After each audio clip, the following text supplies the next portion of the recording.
Hey everybody, hey, welcome back. Good to see you guys. So just getting things set up and getting ready for our lecture today. It's 2:23 right now and got a few minutes until class time, but make yourself comfortable. Hope you got your viewing set up good and well. And once 2:30 comes around, I'll go over some notes with you guys on philosophy of mind, and then we'll be ready for the weekend. So welcome back, everybody. Hope you're doing really well, staying healthy and safe. Hope your other classes and your semester are going as well as they can. And yeah, you guys have survived through April pretty much, so that's nice. Now we just want to focus on the last few elements of our semester. So anybody who's here showing up to the meeting, feel free to say hi, drop a comment, let me know who's here, how you're doing, and yeah, I'll be ready to go in a few minutes.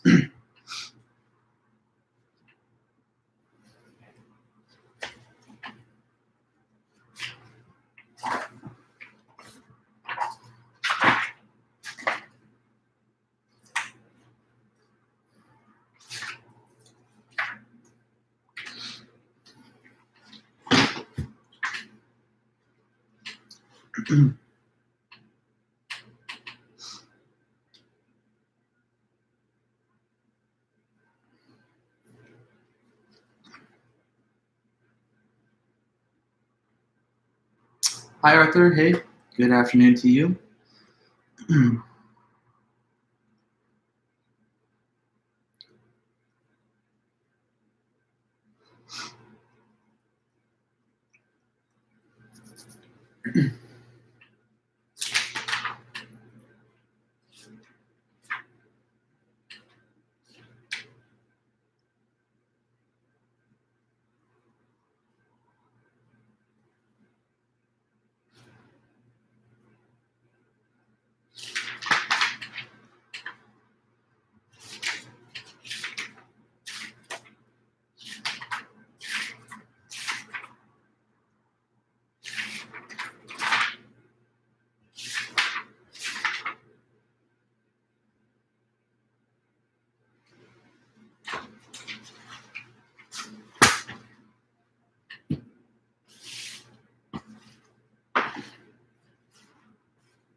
Oh, haha. Yeah, this shirt. I mean, it's a running shirt. It's because I did the turkey trot. I've done it several different years. Nice to, yeah, good afternoon to you, Abraham. Yeah, it's a 5K race on Thanksgiving morning. Last year I did it in a different city, but I still have this shirt. I'm wearing it because my plan is to go for a little jog after the lecture today. So instead of having to change out my clothes, I'm just wearing some casual athletic stuff. I also bought some new shoes today, so I'm excited about those. Or they just got delivered to me through FedEx, so today will be the first spin. Hi, Andy. Hey, nice to see you too. Yeah, I'm big time into running. You know, when I get a chance, I always try and stay physically fit.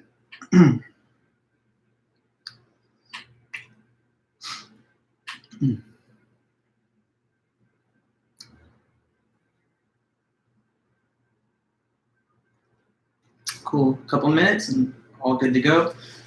Welcome, everybody. I'm going to quickly just get a little drink. I'll be right back.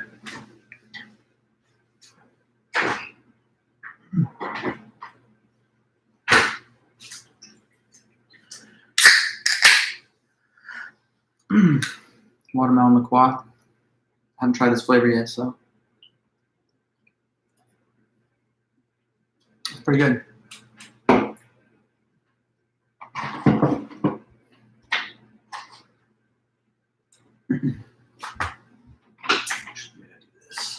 To block the board.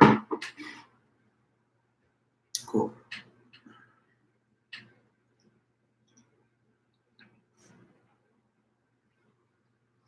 Hey, Brisa. Good to see you.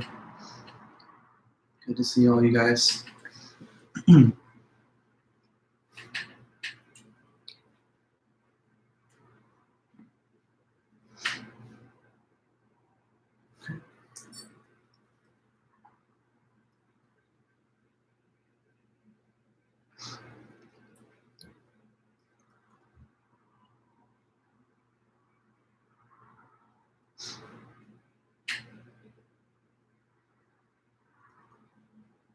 checking out my heart rate on this smartwatch.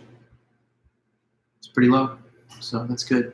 LaCroix, oh yeah, it's very good. I mean, I don't know. Some people don't like sparkling water. You know, some people just don't like fizzy drinks like that don't have sweetener. But I used to be a big time soda drinker, and I don't drink it that much anymore. But I like carbonation, so for me, it's a good substitute. No calories. Not like I'm trying to be on a diet or anything anyway, but yeah, no, it's very good. Definitely recommended.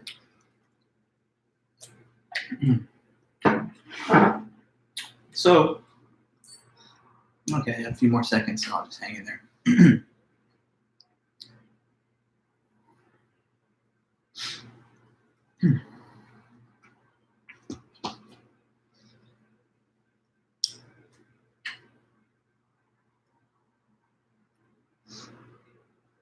All right, well, you know, we're pretty much right there at the 2:30 mark. So to everybody here, welcome back. Thank you guys again for your attendance and your participation all the way through to the end of the semester.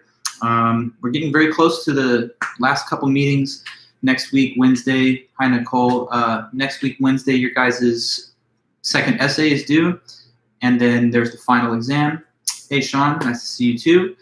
Let me ask, did any of you guys notice my message mailed out through Titanium earlier today? I sent you guys a little message which did have the study guide, but let me know, did it come through? No problems with the delivery? You can verify that it came over. That'd be helpful too. Let's see, yes, okay, good. So that's the study guide. It's something you can start looking at and reviewing. This final exam is in 2 weeks from today, so it's the Wednesday of finals week. How is the final going to be formatted? Just like the midterm. So I'm going to select a set of questions from the study guide. Like, you know, I think on the midterm you had to answer 7 out of 11 or something like that. So you'll have a little bit additional time for the final, plus it's clearly open book and everything now. So yeah, you're going to have to answer maybe something similar, something like 8 maybe questions. And I might reduce the set of total options from 11 to 10 or something. So you might have 1 additional question and like a little less flexibility of choice, but that'll be basically the same as the midterm. So nobody knows which questions I will pick, but on the day of the final, I will mail to the class the test form, and then you'll have that window of time until the official final exam period ends to return your answers back to me. And in a lot of other classes where I've already had to administer online quizzes, tests, exams, it's been pretty straightforward. So, you know, you'll get the questions. You already have advanced access to the study guide, and those are the questions that I'm going to use. So I'm going to select 10 or 11 of those scattered through the whole study guide. And then you'll have to answer, I think, something like 8 of them. So that's basically how it's going to go. It's cumulative. So the questions, you notice that the first 37 questions, those are from the first half of class. And then the remainder of the list is from the stuff that we did since the midterm. I'm going to lean more heavily on the second half of the semester questions, but I'm still going to ask a couple from the first half. Abraham, you say, where are, okay, let me go over these different questions. Kenzie, if we have certain questions regarding the midterm or need clarification, what's the best way to ask? The final, yes. Definitely get in touch with me, send me emails, ask me questions about it. We're going to have the review session. We're going to have 2 of them next week. So, I mean, we're going to spend like 2.5 hours during these live streams going over the whole list. And I'm happy to just talk to you guys about every single question and just talk through the answers here in this meeting. So you should attend the review sessions for sure. You should read the book and the relevant materials for all the essays. If you've been following the class, reading the essays in the order listed, attending faithfully and taking good notes, you should be in pretty good shape. And that on top of going to the review sessions, you should be fine. Also, I am happy to have like individual meetings with any students that would request it. So if you want to like talk with me personally through like Skype or something, then just let me know and we'll find a time before the final to go over those things too. Does that clarify? Now, Abraham, you said where are we going to answer them? What do you mean? Like where? Like where you are now, like at your house? Is that what you mean? Like, I want to understand your question, but you know, you're taking the test at home. obviously. There's no such thing as campus anymore, at least not for now. Others, any questions about that? I want to make sure that we don't, that we get to everything that we can while we're here. How are we going to answer the final? Through a Word document? Yeah. Good. You're simply going to type out the answers and then, or you could write them if you want to send me a scanned image or whatever, but just have to write answers and then send me back the answers before the end of class. So you're going to send it as an email attachment, yes. Create an email, write my name in it, my email address manually. Just say, here's my final, attach it, I'll receive it, and then I'll grade it, and that'll be your final. Is that straightforward enough? Pretty basic. You'll receive the document as an attachment from me through Titanium, which just has the final exam form. Oh no, it's good. And then you'll return back to me the answers in the designated window of time. So that there will be absolutely no glitches, nothing confusing. Nicole, you say, are we going to be doing this final during the same time as this class, or would it be until the end of the day? No. You take the final during the final exam period. It's written on the syllabus. So let me just check the time frame. But it's in the syllabus that we've had for a while from the beginning. It's just on my phone here, so I'm pulling that up really fast. Okay, our final exam, on Wednesday, May 13th, before 3 p.m. And then you have to return it to me by 4:50, no later than 4:50 p.m. And I'll use your email as the timestamp. When is the final? It is May 13th, Wednesday, 3 to 4:50 p.m. So Ruch, as a side note, a lot of other professors require PDF uploads, so we have to do the same. I'll accept any format, PDF, document, file, Google Docs, pages, photographs of handwritten answers. So yeah, I'll accept any format as long as I can open it. And I'm able to open all those different formats, so it shouldn't be a problem. It doesn't have to be a PDF, no, but that's fine if you do use a PDF. That works for sure. Okay, anything else that I can help you with on that? We'll talk about it again, of course. This is not a last meeting. So we have 2 full meetings next week where we'll be focused just on the study guide. But if there's anything else on your mind, let me know. Otherwise, I guess I'll go ahead and just launch back into the final lecture today. The last piece of new information that you guys need to know about, which is just closing out the topic of the philosophy of mind. Okay? So, philosophy of mind, it's all about consciousness. What's the underlying basis or nature of it? Is it just something physical? Or is it something that cannot be explained physically? Some people are monists. They say that the universe and everything in it is just made out of one substance. Some people are dualists. They say that everything in the universe is made out of 2 kinds of substance. The 2 possible substances are, on the one hand, physical matter, which is anything that is extended in space, and the most minimal unit of that would be the atom.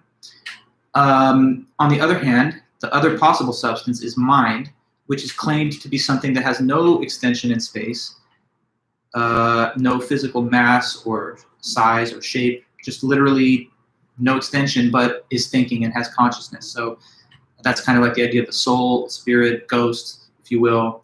So if you're a dualist, you think that both substances exist, that physical objects all around us and even our bodies, they're made out of atoms. But the mind is also there whenever there's consciousness, and the mind doesn't have any material substance associated with it. It's just this non-extended thinking thing. Now, the monists that believe that matter is the only substance are called physicalists. And we're really mostly focused on the debate concerning dualism as opposed to physicalism. The first author that we read on this whole subject was Descartes, and he's a dualist. And he gave an argument for dualism, which basically says that since you know you exist because you're thinking, and since you have an idea of God, which is infinite, there really must be a God. And since God is known to be perfect, he would not want to deceive you about clear and distinct perceptions.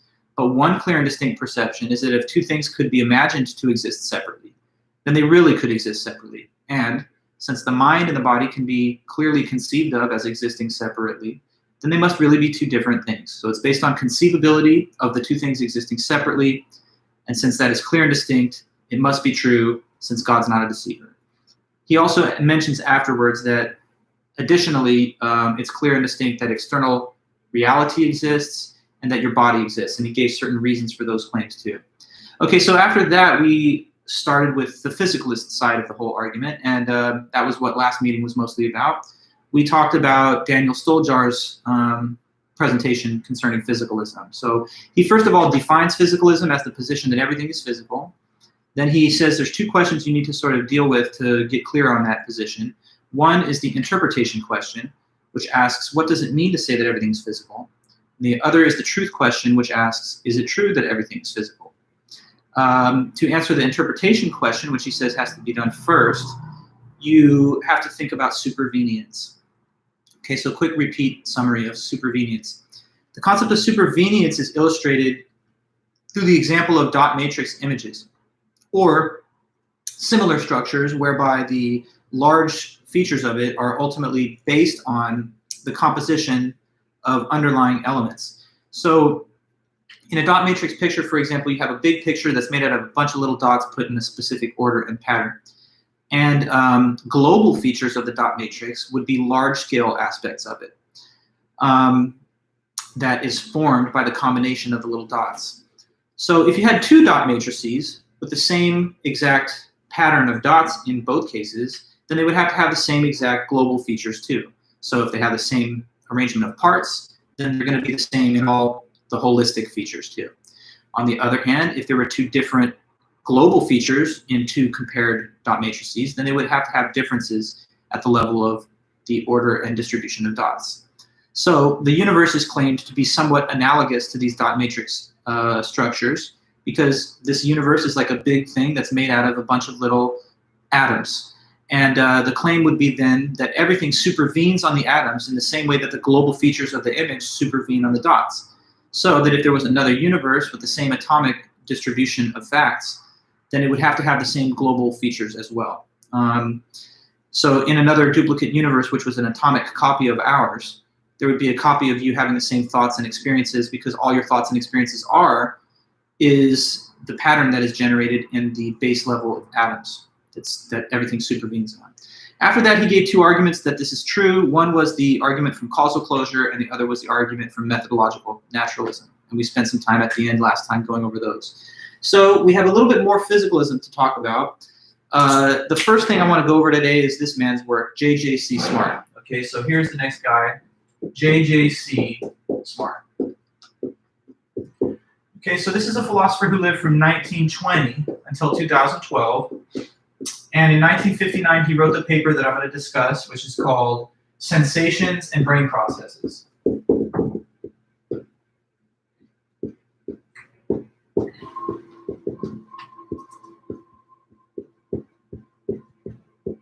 Sensations and Brain Processes by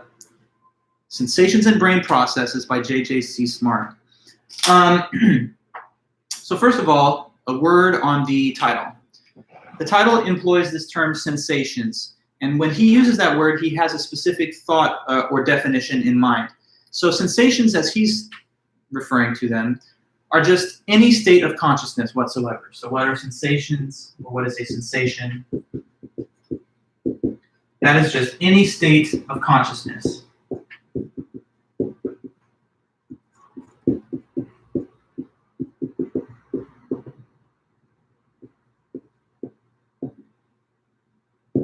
So any mental state that you could possibly have, any feeling or experience that you could possibly have is just what he's going to label a sensation. So that covers a pretty broad terrain. One sensation is the sensation you're having right now, the sensation of watching a live stream lecture. But that's not the only one. You know, there's the sensation of cover everything. It's everything that you can think about, everything that you can experience mentally when you have memories, when you have the feeling of happiness, fear, sadness, anger. These are all just included within the wide range of possible conscious states, mental states. So any state of consciousness at all is a sensation. Now, the claim that the author wants to make then is that sensations are brain processes, that they're identical. So this statement that I'm going to write at the top is basically the core thesis that he's trying to defend in the whole paper. It's this position. Sensations equal brain processes. Okay, so sensations are brain processes. That's his claim. And therefore, he is a physicalist. Because what physicalism says is that everything's made out of matter and everything's physical. But the only thing that some people claim is not physical is the mental, the ability for you to feel and be subjective and have consciousness. This author is saying that no, even sensations are just brain processes. And if they're just brain processes, then really they're physical things too. So, like, what is the experience of you enjoying a delicious taste of ice cream? Well, the sensation of that enjoyment, according to his argument, is just a particular state that the brain is in at that point in time. So like if we examined the scan of the brain that is displayed when the person eats the ice cream, and we could see like the different centers of the brain that become active. The claim of this author is that the experience that you feel as yummy, delicious, is just a brain process playing out. It's not something different from the brain process. It just is a brain process. So it's a physical thing because the brain is a physical thing. So the neurological and chemical state of a brain in a given moment is equivalent to the sensation that you experience at that moment. Now, he wants us to be very clear about the meaning of this identity assertion. He is not saying that there are two things that have a close relationship with each other. Like, I have a brother and we're related, but we're different people. That's not what he's saying here. He's saying the sensation is the brain process just by another name. It's not that there are two things that are connected, the sensation over here and the brain process over there. No, there's just one thing that's being referred to by two different terms or labels. For example, me, I'm a professor, and you could also, I guess, say that I'm a musician, right?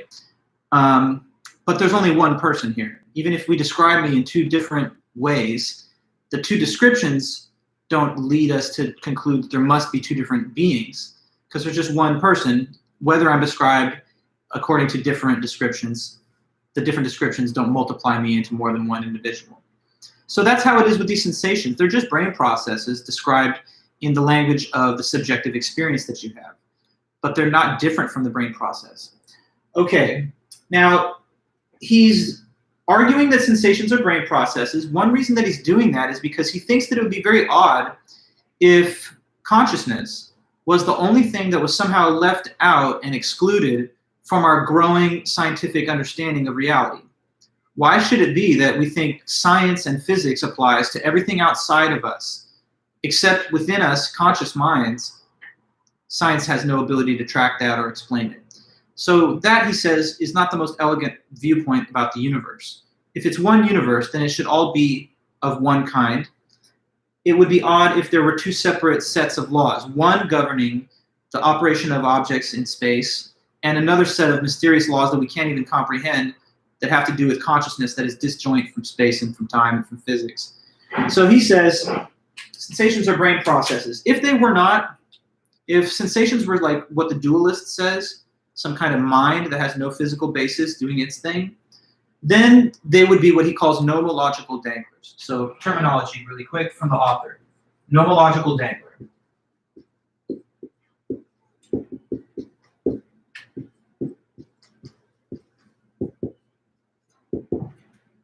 Okay, so a nomological dangler is a term which refers to something that remains unexplained by science.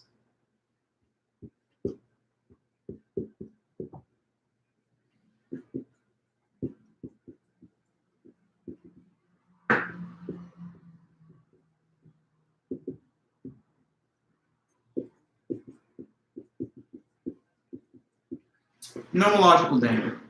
Something that is a mystery that science can't fully understand or has not yet been able to explain.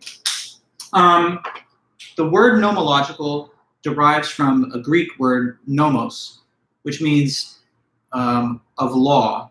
So a nomological dangler then is something that is somehow not contained within the body of scientific knowledge that we have. It would be something like that's randomly dangling outside of our current scientific comprehension. So whatever we can understand according to scientific laws and principles is within our sphere of knowledge. But a nomological dangler would be something that's out there that we have not yet been able to fully explain or understand. Now, do you think that scientists like nomological danglers? Of course not, because that would represent a failure of the scientific field to explain something. So scientists have the objective of explaining everything about reality scientifically and physically. Not just a lot of it, not just most of it, not just some of it, but all of it. So the scientist doesn't just think, let's try and make sure that we have a good, clear scientific understanding of how stars form, or of how plants grow, or of how the weather cycle works. They want to know about those things, but they don't want to just only know about that and say, for example, but consciousness, leave that alone. That's something that we should never or can never approach. So the scientist then thinks that everything can be explained according to the same physical laws. Increasingly, we seem to be able to explain more of the universe according to a basic set of physical and chemical constituents and laws. So why should consciousness be any different? It seems to be something that he claims, at least, could be explicable on a physical basis just like everything else. So he's out to argue that consciousness is not a nomological dangler. It's just a brain process, and since it's a brain process, it's a physical thing like everything else, and therefore it is capable of being understood through physical science. Now, the structure of his essay after that is that he's going to next take on the best, he thinks, objections to his claim that sensations are brain processes. He's going to try and consider the best objections to that dualists might make. And what he's then going to do is try and respond to those objections and knock them down. At the end of his paper, he believes that he will have demonstrated that there's no very good arguments for dualism, because having refuted the best ones, in his view, the only alternative left over that would make any reasonable sense would be physicalism. So keep in mind the larger picture here. He's arguing for physicalism. He says sensations are just brain processes. There's nothing other to it than that. Next, he's going to try and consider objections to that statement, and then he will reply to the objections. So the objections are given by people who disagree with physicalism, and he wants to criticize those objections. Okay, Sarush, what's that?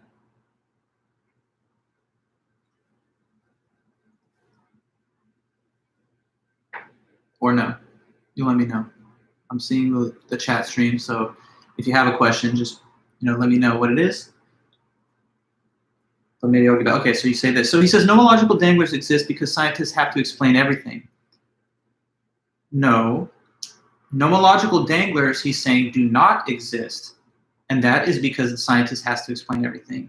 Nomological danglers are things that science has not explained, and he is claiming that consciousness is not a nomological dangler because it is just a physical process of the brain. Since it's a physical process of the brain, it is something that is within the realm of physical science, not outside of it. It is dualists who say that the mind is not physical. It is the soul, or whatever, exhibiting consciousness, and that is what he's out to disagree with. Consciousness is something that we're trying to understand what its basis is. Physicalists say that your consciousness right now is just your brain doing its stuff. Dualists say that even if we melt you down to ash, your consciousness would live because it's not a part of the body. Okay? So he's a physicalist who says it's just the brain. And his next move is to try and report on what criticisms of that would be so that he can knock them down. Okay, so we're going to walk through some of the objections to his statement of physicalism and also consider his responses to the objections. Now, in the essay, there's a total of 8 objections, but I thought that there was only a few that I really wanted to mention because there's only a couple of them, in my view, that are really important. Some are redundant and some kind of are a little repetitive. So I'm going to kind of zoom around and talk to you about the biggest objections to his claim that sensations are brain processes and how he replies. Okay, so objection number 1.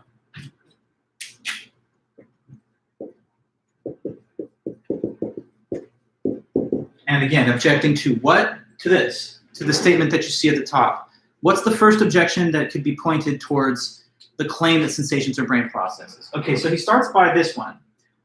The idea is that any average person can easily talk about their sensations, but cannot tell you what is going on inside of their brain, so the two things must not be the same. Okay, so an average person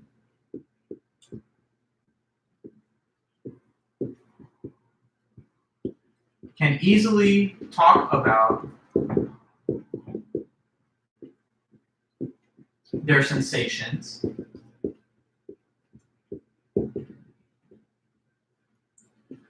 but cannot talk about what is happening in their brain.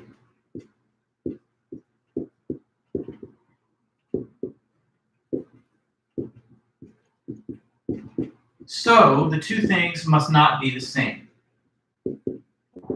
the sensation and the brain process.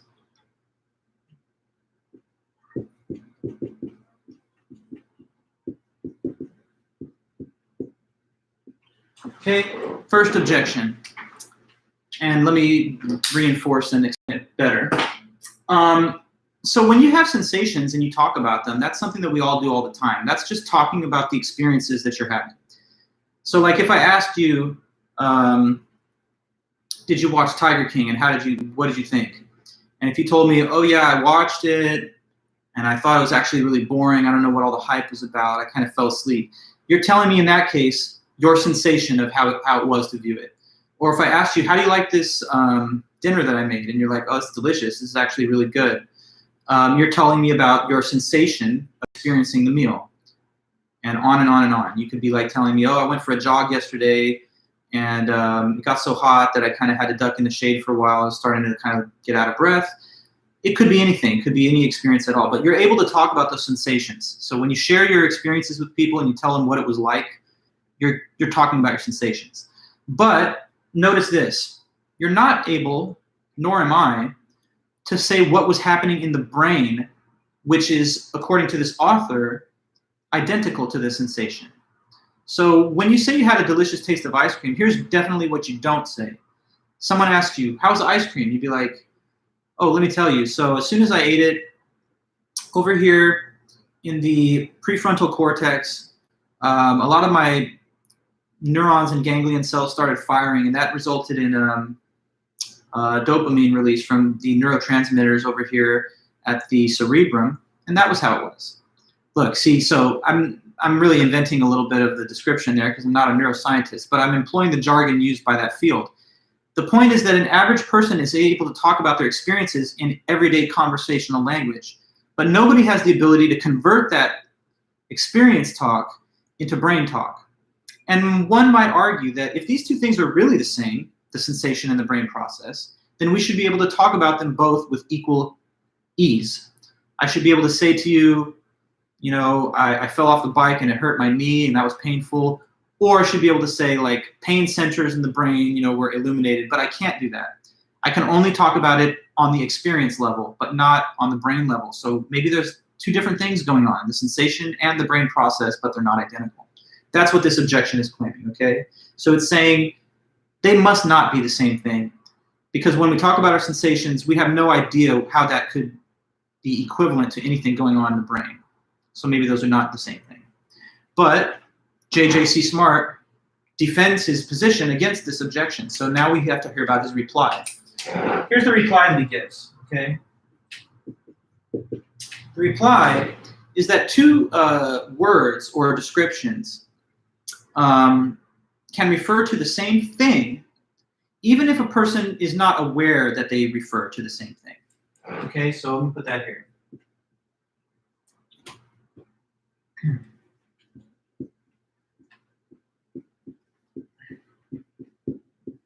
Two words or descriptions can refer to the same thing, even if a person is not aware of this.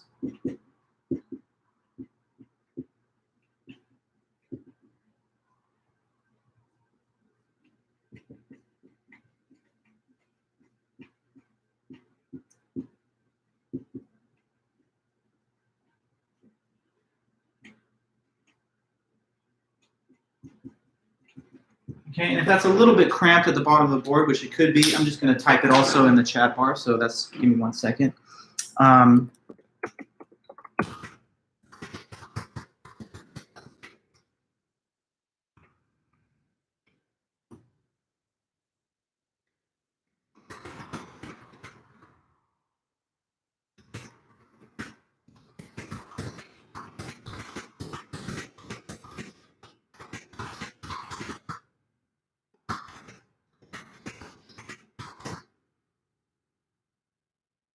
Okay. Now, to illustrate the basis of this reply, he has an example, a couple examples. So I'm going to go through those examples. And to give you enough room, or give myself enough room, I guess, I'm going to erase the objection, which we've already taken down in our notes.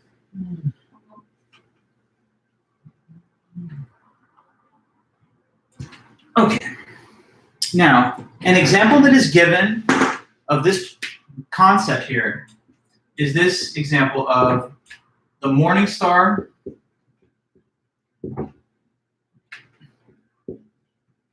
and the evening star. Okay, so let me explain to you guys this quick example of the morning evening star. But Sarush, is he objecting or replying? Okay, Sarush, let's be very focused. JJC Smart is a physicalist. The objections that he is considering are objections to his own position. When the reply is given, that is JJC Smart giving the reply to the objection. The objections come from critics of him. The replies that he gives are in defense of his own position. So the point counterpoint is this. JJC Smart says sensations are brain processes. Against that, objections are stated. And in rebuttal of the objections, JJC Smart claps back and says, no, that's a bad objection, or that objection does not defeat my position. So he's the defender of physicalism. The objections that we're going over are coming from dualists, okay? So, good question. Now, morning and evening star. This is a true story now. If you go back far enough in time, people who had looked at, let's say, the night sky, would have seen a very bright star in the night sky. So you got to imagine before the era of electricity, when there's no light pollution, there's no artificial light, there's a whole canopy of stars that people could see easily in the night sky. When you stay up at night and you see that canopy of stars, the brightest one that was visible, the one that shines the brightest, they gave a name to it and they called it the evening star. Okay. Now in the morning, there's also some stars that would still be visible in the early morning at dawn. And there was one of them that was the brightest of all, and they gave it a name, the morning star. Okay, so what's the evening star? The brightest star that you can see in the evening sky. What is the morning star? The brightest star that you can see in the morning sky. Now, eventually, though, a discovery was made. What do you think was that discovery concerning the morning versus evening star? Maybe you can come up with this through your own inference. Yes, exactly. It was discovered to be the same star, so that's true, Sarush. In fact, to be technical, it wasn't a star at all. It was the planet Venus, which looks like from the surface of the Earth a bright star, but they discovered that even later. Nonetheless, through the development of telescopes and better observations, it was discovered that those are actually the same thing.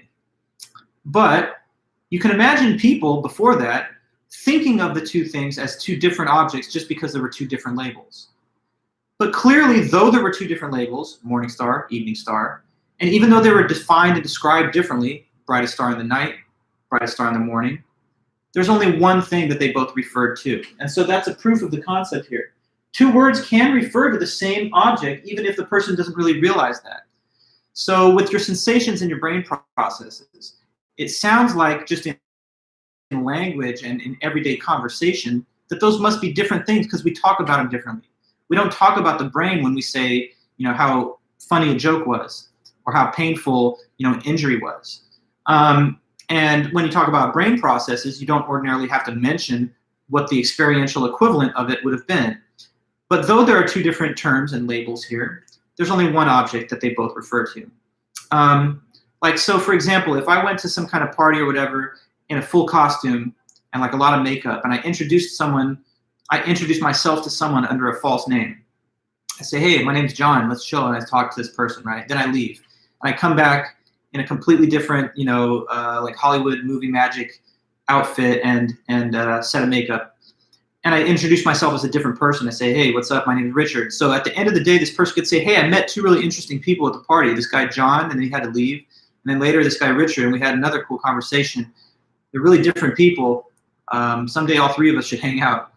Now, you understand my example? That's like John and Richard are just two names for me in that case. There's only one object, maybe that being presented to him in two different descriptions, but there's only one thing. And so what he says about this objection is that although sensations and brain processes might look like they're different things because we talk about them differently, let's not be confused by language into assuming that because there's two words, there have to be two things. In fact, with the morning and the evening star, people could have talked past each other not knowing that they were each referring to the same object. So imagine if you had like a really lazy, I don't want to say lazy because some of us just like to stay up late and wake up late, especially now. So suppose you have a person that's like the night owl. They don't get up early and they're always up late. And then they have a friend who's the ultimate morning person. So they're up way early and they're never out late. Suppose that during one of those rare hours where they're both awake, they have a conversation.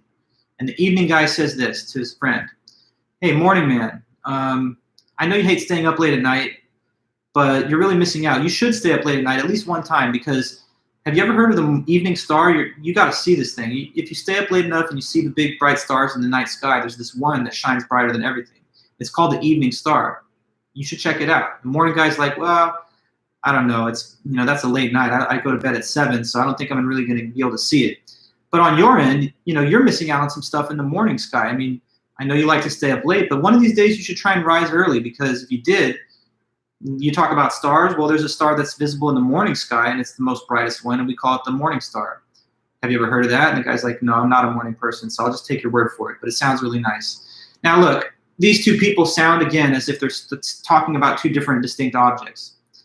Even in fact, they claim they have never seen it. But both of them have seen the same object because it's the same thing, just being referred to by two labels.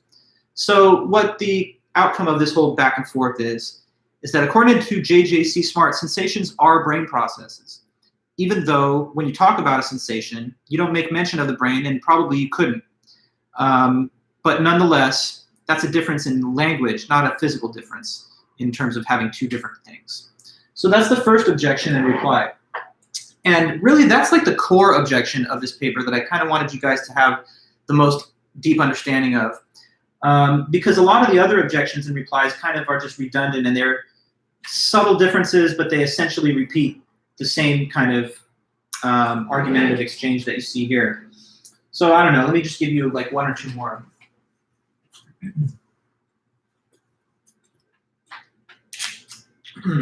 So objection 2. Objection 2 is that the words sensation and brain process have different meanings. And so since the words mean different things, they just can't be the same thing. So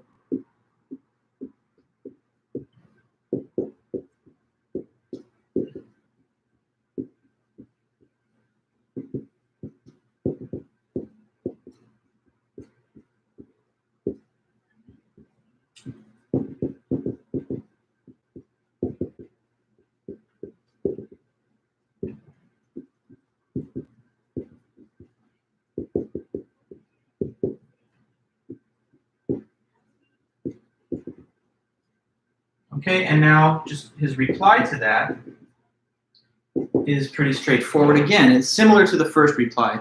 It's just that two words can have different meanings and still refer to the same thing.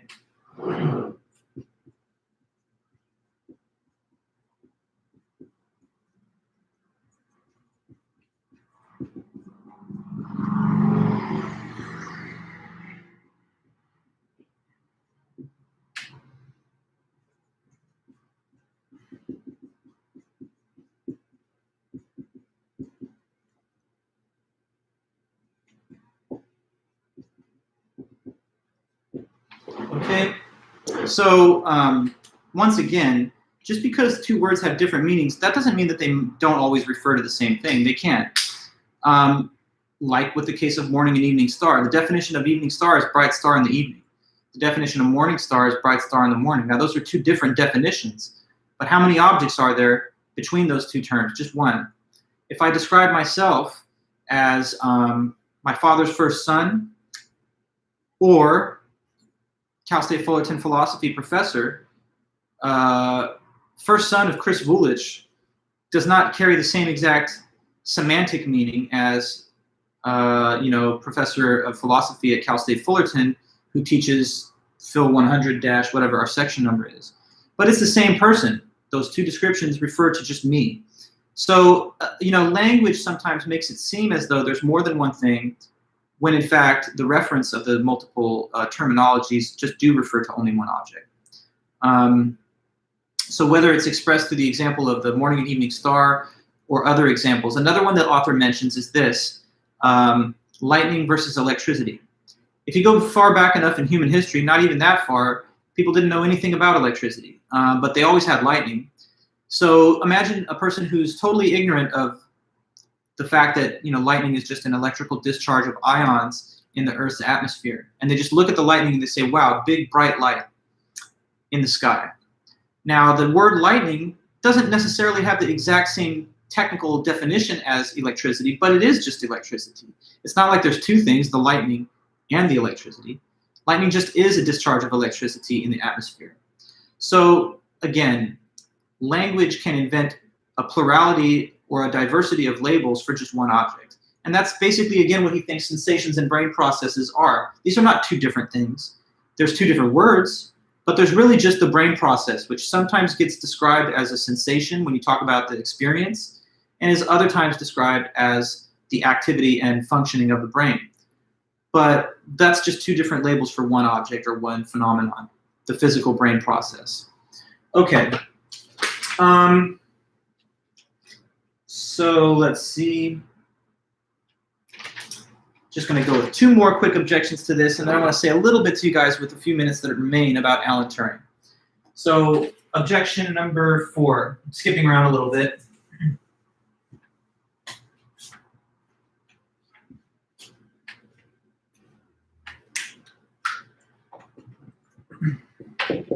Oh, Kitty. What's up, Kitty? She's a cutie. All right, objection 4. So you could say this: the sensation has no location in space, but the brain process does. So that could be another reason someone might think they cannot be the same thing.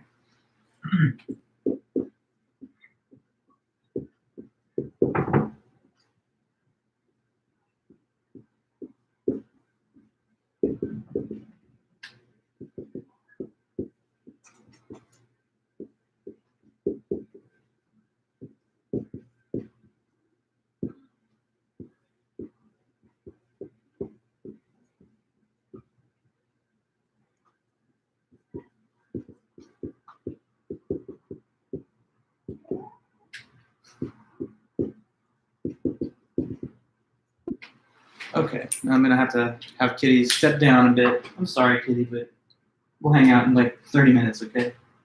Come on. Come on, it's okay. Come on, Kitty. Come on, down there. She's good, Kitty. All right, so you see this objection. The objection is that if you think about a sensation like a state of consciousness, it seems like it doesn't have any physical location. Right now, have a memory, if you can, of a childhood birthday of yours, right? I don't know how detailed your memories are, but I'm sure you can probably retrieve one of you in your childhood years doing something on one of those birthdays that you had. Okay, now I'm going to ask you this question. Where's this memory at, like physically? Is it floating around outside of your body in the room that you're in? No. It's not like I can get a butterfly net and catch it or something, right? So it seems like it's nowhere in your environment. Also, though, if I dissected you and opened up your skull and went through your brain, I'm not going to find the memory. I'm not going to find like a little picture of you as a 12-year-old in the head. I'm just going to see a bunch of blood and tissue and everything. So one way of looking at this objection is sensations that we talk about, they seem to literally just be nowhere. He talks about how if you look at a light source for a brief moment and then you close your eyes, has this ever happened to you? It's definitely something that happens where the after image in the faint outline of the light source remains burned into your retina for just a moment. So like in your darkened field of vision, when you close your eyes, you'll see like I have a chandelier right here, and if I look at it for a split second and turn away because I don't want to hurt my eyes, I'll see the outline as though of the light bulb in a purplish sort of tint set against my blackened field of vision. And where is the after image located? You know, it's not like I have a floating image that's out here in the space that others could observe. But once again, you wouldn't find it physically inside of my eyelids or head either. So it seems like those sensations don't have a physical place. But where is the brain process located physically? Well, that's easy. It's in the skull, because that's where the brain is at. So you could argue here's a difference that shows they're not the same. The conscious experience or sensation is like got no physical position, but the brain process does. What about that? Well, he gives a reply yet again, and it's kind of now getting a bit repetitive. So the reply here is, the sensation is a brain process, and therefore it's located in the brain.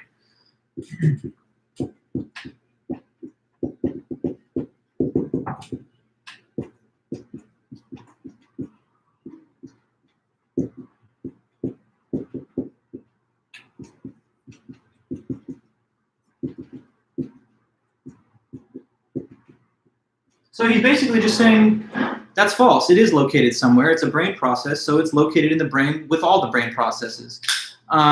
So why don't we talk about our sensations as though they have a physical location? Because in the ordinary course of everyday conversation, there would be no practical purpose to making that point. You know, if somebody asked you, did you like your dinner? And you said, yeah, I really enjoyed it. The flavor was amazing. And by the way, like the taste and the experience, it's all here in the brain. Like someone would look at you like, what's going on with you? Why are you talking to me about like the physical whereabouts? Oh no, Katie. No. She like literally just almost tried to jump on this computer, so that's why you saw her for a split second. Good girl. Don't worry, Kitty. I'll be right there. She's so clingy to me, even after 16 years. So, we would have no real point or reason to tell a person in an ordinary context about the location of our thoughts. It's, you know, it's a given, as it were, but something that's also odd to mention. If I told you, you know, I can remember just like it was yesterday when I graduated high school. And by the way, the memory that I'm talking to you about, it's here, it's in my skull. That's something that is true enough, according to a physicalist anyway, but it's something that doesn't need to be said in everyday conversation. So our linguistic habits make it appear as though it doesn't have a physical location. But according to his argument anyway, if you really think about it, it's nothing other than the brain process, so why wouldn't it be located with the brain process, since that's what it is? Okay, now last objection that I want to mention from his work is objection 7.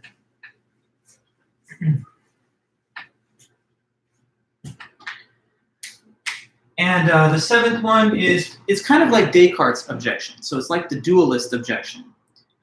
It's the idea that I can imagine myself having sensations even if I didn't have any body or any brain at all, right? Because Descartes said, right now maybe you don't have a body. Maybe you're just a disembodied soul who's dreaming this whole thing and thinking you have a body, but it's not real. Maybe your body's not real, but you know your mind exists. So that, he thinks, according to Remember Descartes' argument, is what establishes that they're actually two separate entities, mind and then the body separate to it. Objection 7 is basically that claim. So I can imagine myself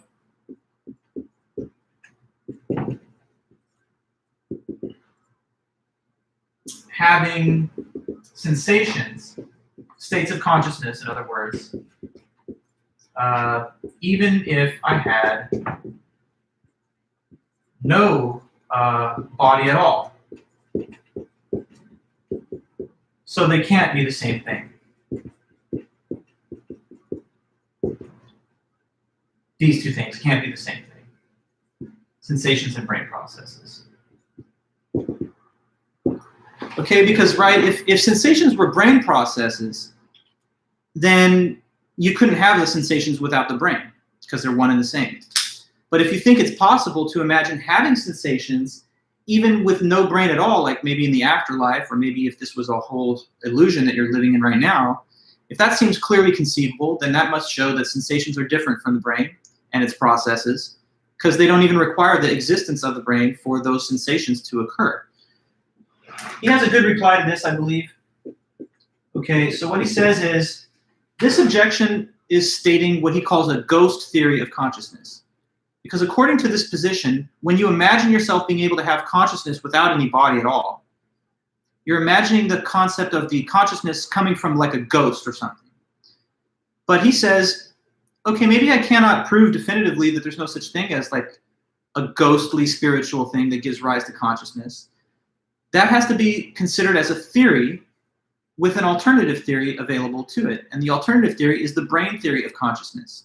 So in the closing part of this essay, he says, if you have a ghost theory of consciousness, I just put the brain theory of consciousness on that table, and I ask you which one is more plausible. And he thinks there's considerable more common sense and scientific support for the brain theory of consciousness than the ghost theory.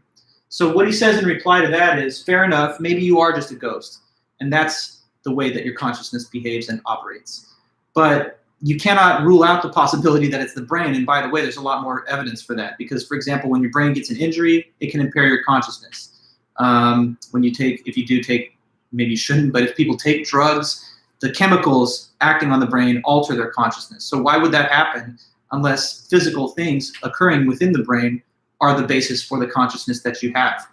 So his reply is, this is a ghost theory of consciousness. This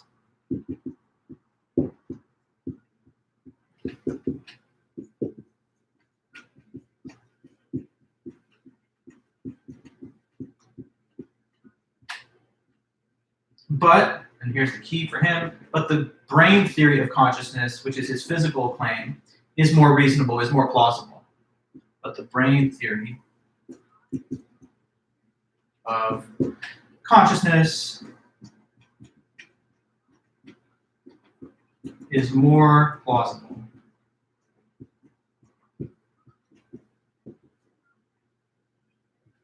Okay, and if that's a little bit cramped, let me just type it here. Sorry.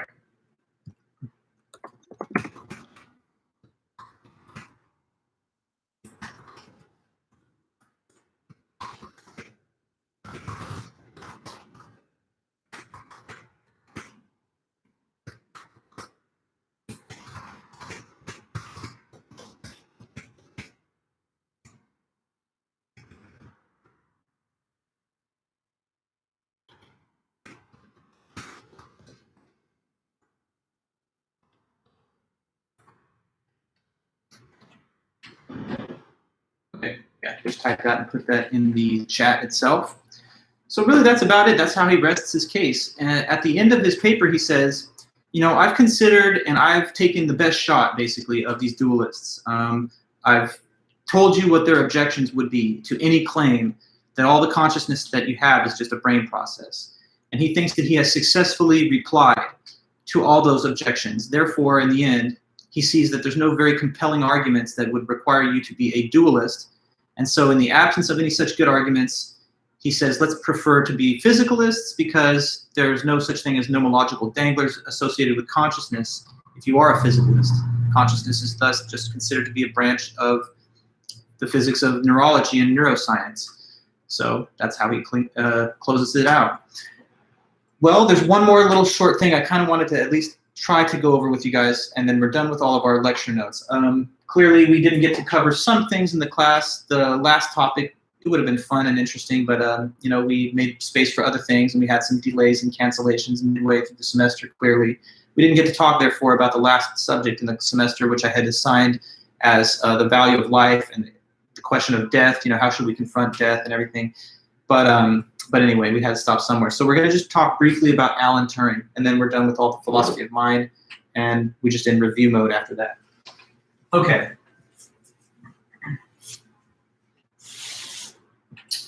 So there's one more author for us to talk quickly about, and it's this man. His name is Alan Turing.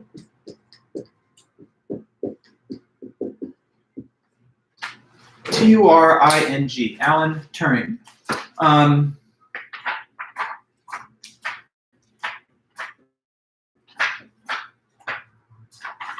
There's pages here in my book. Yeah, so he had a very important life, Alan Turing. He should be more widely known than he is, I think, because of the significance of what he actually did. But some people know about him. He was born in 1912, and he lived until 1954. And Wait, sorry, Kenzie. I see your question now because I was turned away. But you say, what about the other objects in leading to the other objections? You mean like, since I numbered off 1, 2, 4, and 7 or something like that, you're wondering where's like 3 and 5 and 6 and 8 and all those? They're not like an order, like an argument. They're not premises. They're just separate objections. And I just wanted to tell you guys about the ones that I thought were the most important from that paper. So never mind, basically, objection, like 3 and 6 and all those others, whichever numbers that I didn't go over. They're either redundant, too similar to the ones that we already discussed, or not the most essential. Okay, good. So back to Alan Turing. Alan Turing is the father of the digital computer. He's really the creator, basically, of the computer. And that's an amazing thing, right? Because here we are using computers. They're such a fundamental part of our everyday lives and our modern existence at this particular time in history. There was a movie that was actually made about his life not too long ago. If any of you guys know a lot about movies, Benedict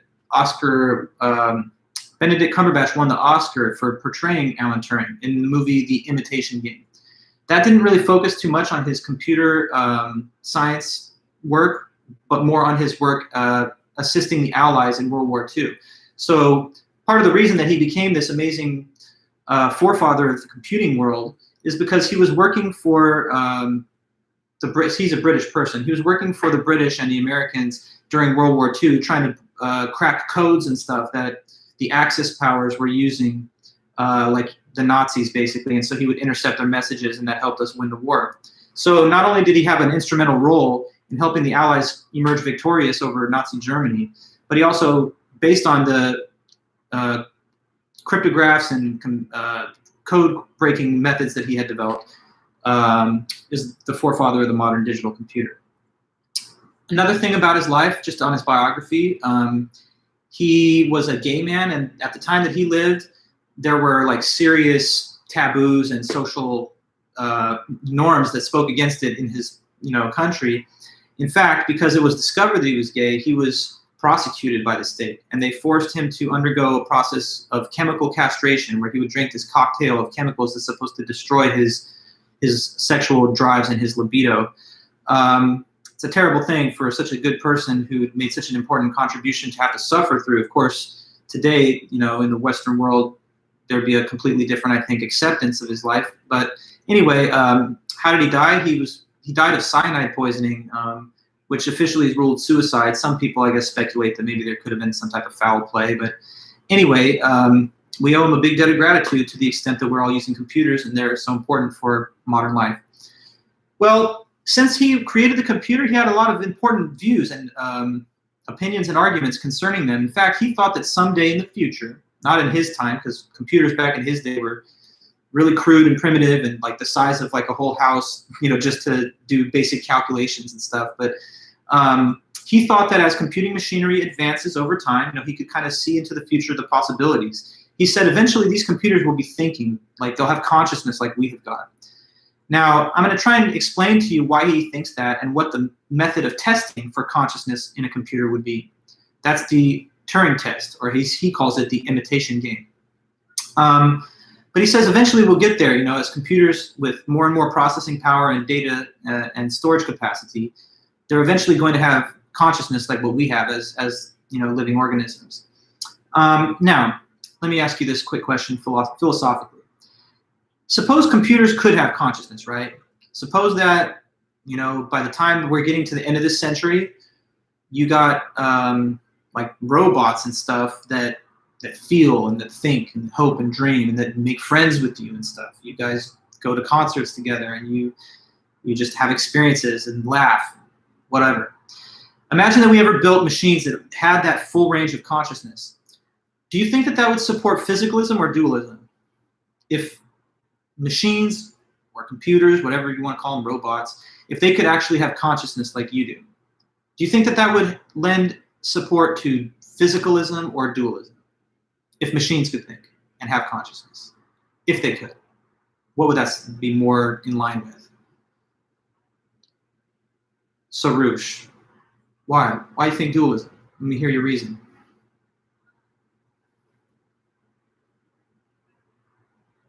You gotta have a reason. Shouldn't just guess. So what's the reason?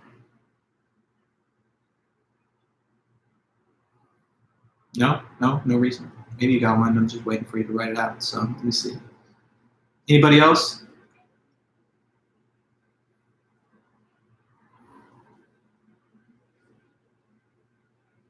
Or is this just too hard to consider? Let me ask, what do you think? You're saying dualism. I'd just like to know why you're saying that. Okay, because the physical machine exists, yet they have an inner consciousness. Yeah, but hold on. First of all, no, it's physicalism that it would support. But I kind of understand why you would say that, because you're thinking, well, if machines had consciousness, then maybe that shows that there's like a physical machine, but it has consciousness. But no. Machines are definitively physical, right? What are machines made out of? They're made out of, electrical components like chipsets and wires. If a machine had consciousness, I think what that establishes is a proof of the concept of physicalism, because what it means is that a thing that is entirely made out of physical components, unambiguously so, is a thinking, conscious being. Nobody, I believe, usually has a temptation to say that when they're dealing with a computer, that their computer has a soul, or that their computer has some type of spirit within it, like a ghost in the machine. So if machines had consciousness on a par with yours, that would seem to indicate that it is the case that consciousness can emerge from a purely physical system. And that would seem to indicate that me and you are just more complex, organic computers, as it were, naturally occurring computers that can exhibit consciousness, and that man-made computers made out of, materials like metal and silica and whatever, that those things having consciousness are also just physical objects. So it's physicalism. Dualism requires that there's a ghost or a soul. Nobody, I think, would say that a computer of any sophistication has a soul, because that would make you like a god that created it, right? Like you invest it with consciousness, and therefore it now has like an immortal soul. But surely if the computer was destroyed, nobody would think that consciousness would survive afterwards. And so it couldn't be dualistic. All right, so what's his argument then, that machines could ever have this consciousness or think? He says the best way to explain the possibility is through the concept of what is called an imitation game. Now, the imitation game is a way to try and evaluate whether or not a machine has consciousness by studying the responses that it would give and comparing them to the responses given by an actual human subject. So here's the way the game essentially functions. Now, if I asked you this question, say like on the final, because if you look at the study guide, there's questions about these topics, and one of them is describe the imitation game. The best thing you could do then would be to kind of explain how you would set up the imitation game if you, for example, were going to conduct it. So what you need are a wall, and you need an interrogator over here. That's a human being. On the other side of the wall, you need one human being, and then you also need a computer. This is me just trying to draw a computer. Maybe it's not a great drawing, but anyway, that's it. Now, let's just label these two individuals on this side of the wall A and B. Okay? This is by way of imitation game. The paper, by the way, it's called Computing Machinery and Intelligence, and it's from 1950. I remember that I forgot to list the title, but I want to just go over these concepts briefly. So imitation game is played like this. This guy is the interrogator.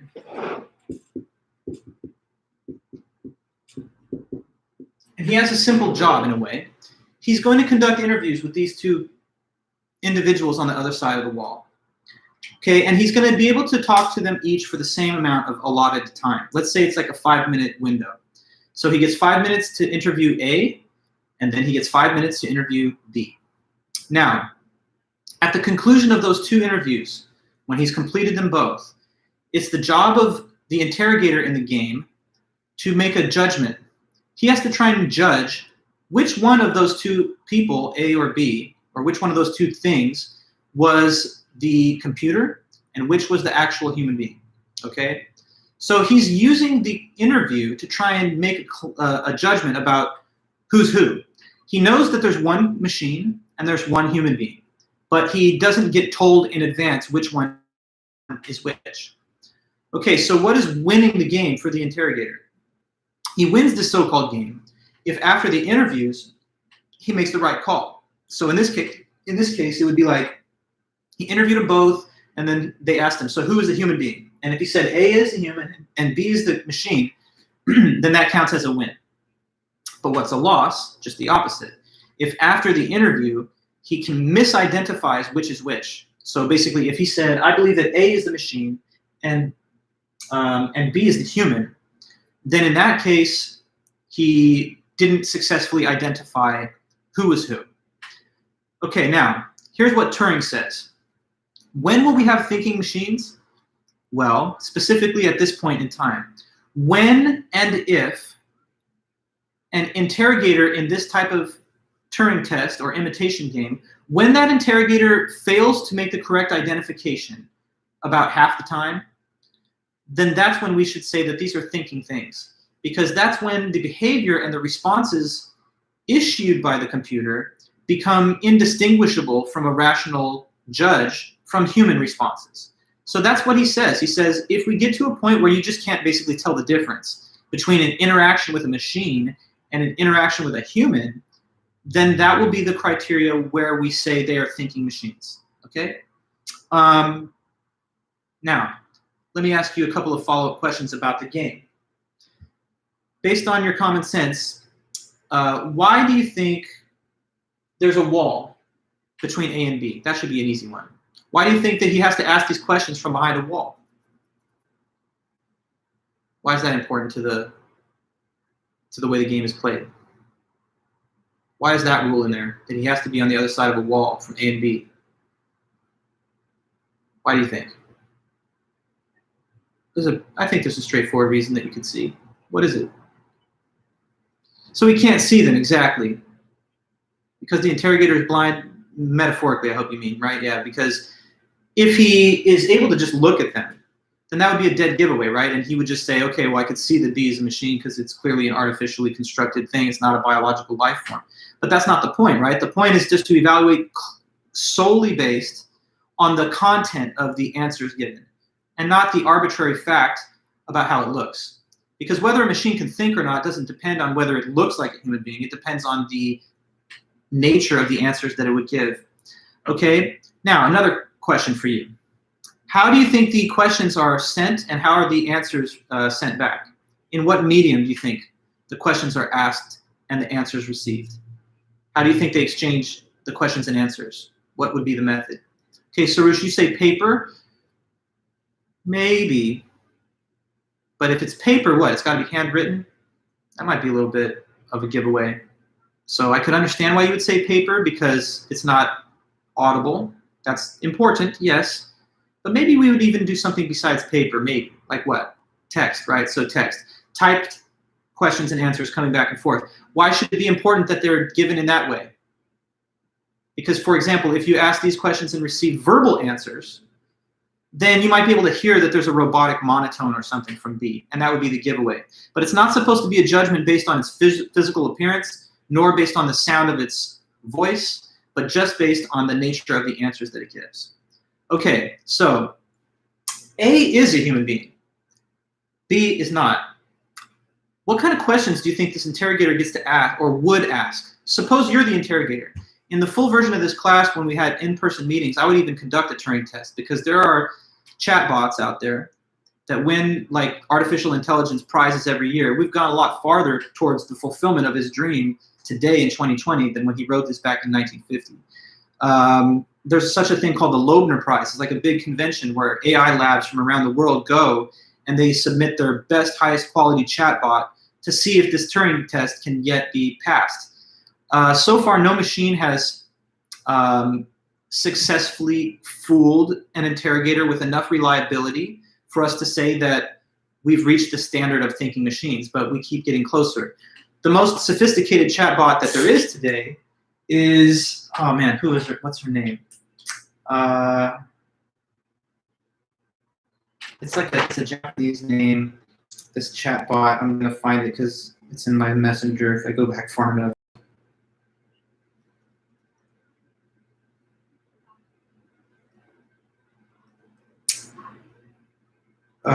Most advanced chatbot. Well, you look it up. There's an app that you can get with it. You can chat with it. It's very kind of spooky because it's very realistic. It gives human-like answers. Siri is like a digital voice assistant. It doesn't try to fool you into thinking it's a human. There are chatbots that are programmed and built specifically just for that purpose. So it's not like, Alexa, tell me, what year was Alan Turing born? It's instead like a human being that you're conversing with. So, how do you feel today? And they'll be like, I'm a little sad, I'm kind of lonely. This quarantine's been messing with me. They'll have like very realistic and human-like conversations. Anyway, so interrogators trying to make the distinction between the human and the machine. So when he asks questions, he's going to ask questions that he hopes would disclose and give away who the machine is. So he might be like, tell me an early memory of your life. What's one of your biggest fears? Like, have you ever been in love? For how long? Questions like that. And maybe one of them, they would get an answer that would sound robotic enough. Mitsuku, exactly, Caitlin, you got it. Okay, so if you guys ever want to really kind of trip out a little bit, mess with Mitsuku and talk to it. It's getting better every year, and it's won the Loebner Prize for like the past 4 or 5 years. So like that's the most advanced chatbot that's currently out there. So that's what he thinks would mean conscious machines. If and when we reach a point where an interrogator, based on any questions they like to ask within these 2 equivalent time periods, reliably fails to identify the correct case.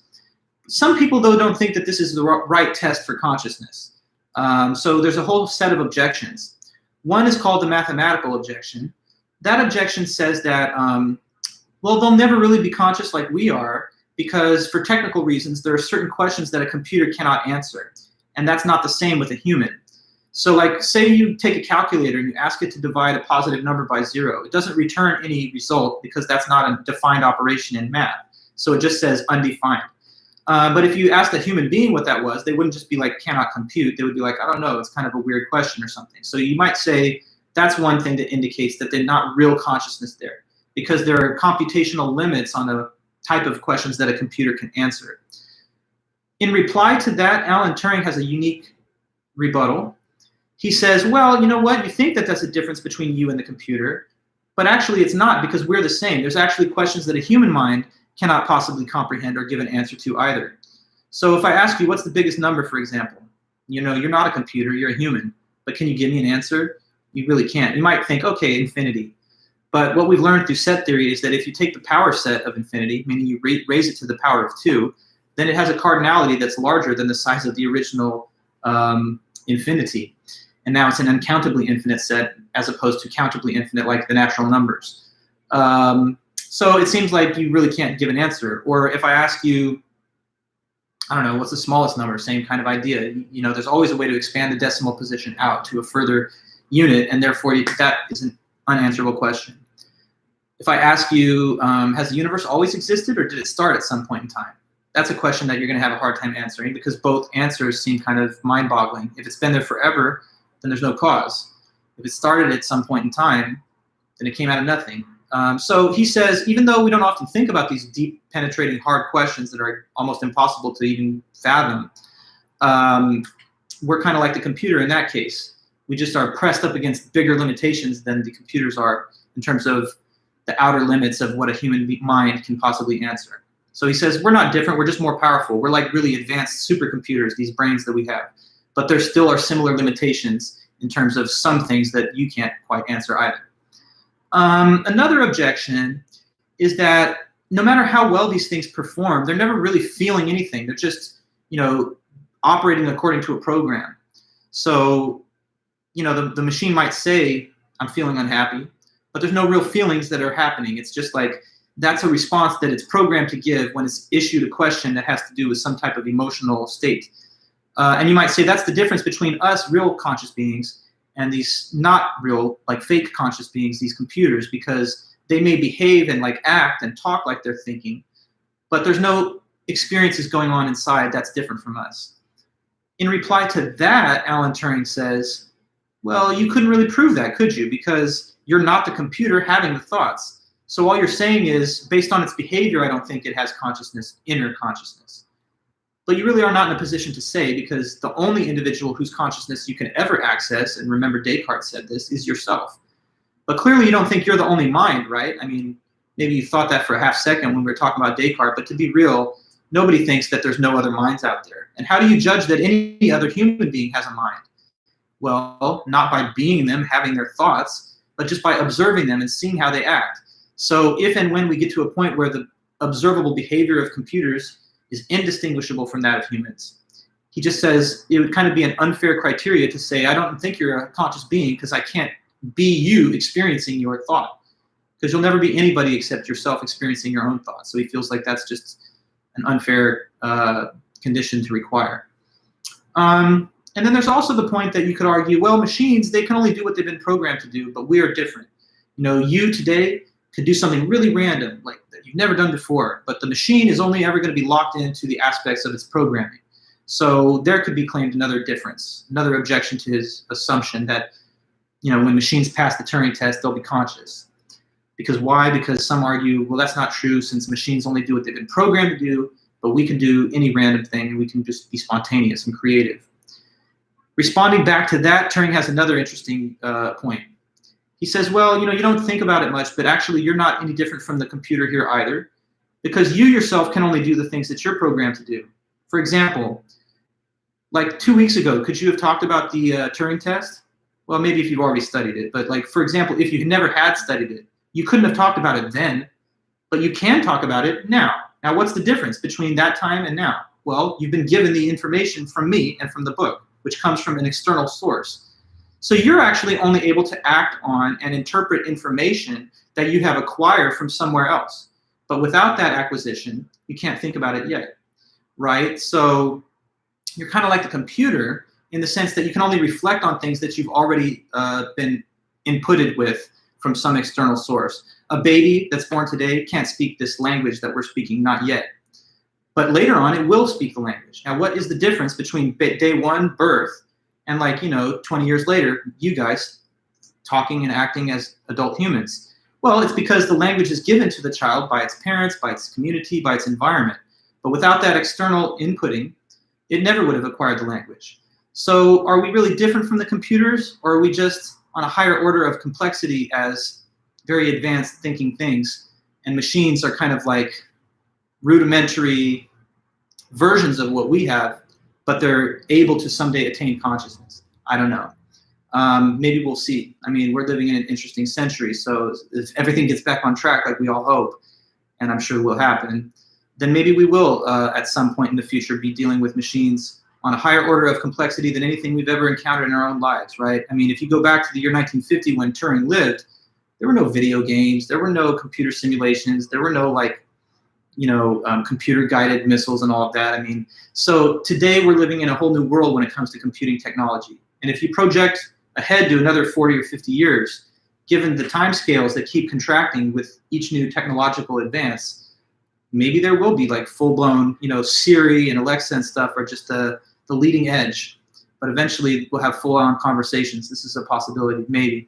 According to Turing, it's inevitable down the line. Hasn't happened yet, but he thinks it's just a matter of time as computers get better.